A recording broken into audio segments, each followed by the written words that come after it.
Classic album reviews. It's a site on the YouTube there. Some of you may have seen it, folks. If you like the old rock music like I do, I think it's primarily rock. There's a fellow on there goes through loads of stuff to do with LPs, rock bands themselves, singers, guitarists, the old shooting match. And he's very, very good. Very, very informative. He speaks very well and he's got a vast knowledge. He knows a lot more about music than I do.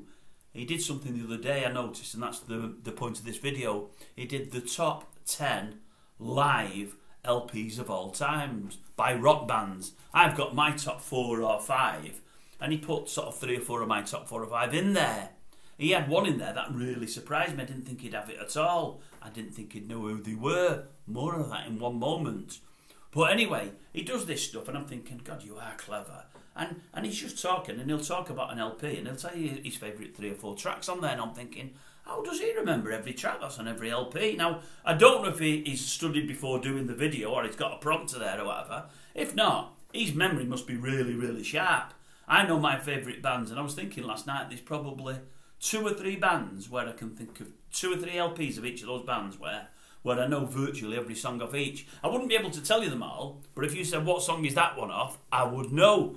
But that's only 2 or 3 bands. He knows it of loads, and I'm thinking, how does he know that? Anyway, I'll tell you what he doesn't know, and that's the reason for this.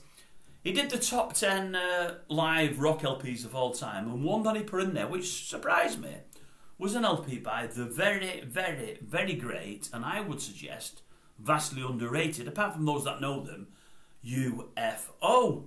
And he did the Strangers of the Night by UFO. I think it was a double LP, a fantastic LP, out in the, I think it was the late 70s now, at a time when old Schenker was still there, old Michael with the old flying V with his head down and the V over the old thigh and whatever. You'll know what I mean if you've watched him before. At a time when they're at the best, absolutely fantastic rock, really melodic, really, really good, but really driving stuff, with a fantastic singer fronting the band. And he's talking about them and he's saying, oh, I love this LP, I love this LP. And he said, blah, blah, blah, blah, blah. And he said, and my favourite 2 songs, I think one of them might have been Mother Mary, it might not have been. But the other one, he said, what did he call it? I know what it's supposed to be called, but what did he call it? And my other song, The Kids. I thought, The Kids? They've never done a song called The Kids. Does he mean This Kids? I thought he must mean This Kids. I thought, well, I'm surprised he got that wrong. If it's one of his favourite songs, he'd actually know what it was called. But he also mentioned the singer, the very, very, very great Phil Mogg, a wonderful singer. He called him Phil Moog, and I thought, Phil Moog? Who on earth's Phil Moog? I mean, I know he didn't mean Phil Moog, and hopefully he'll know he didn't mean Phil Moog.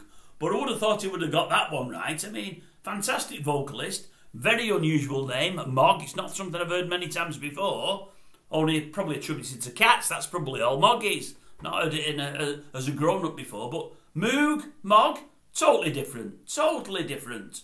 So I was surprised. I was surprised he got that one wrong. And I would have thought he'd have played the old video back and thought, oh, I've got his name wrong. I'll re-record this one.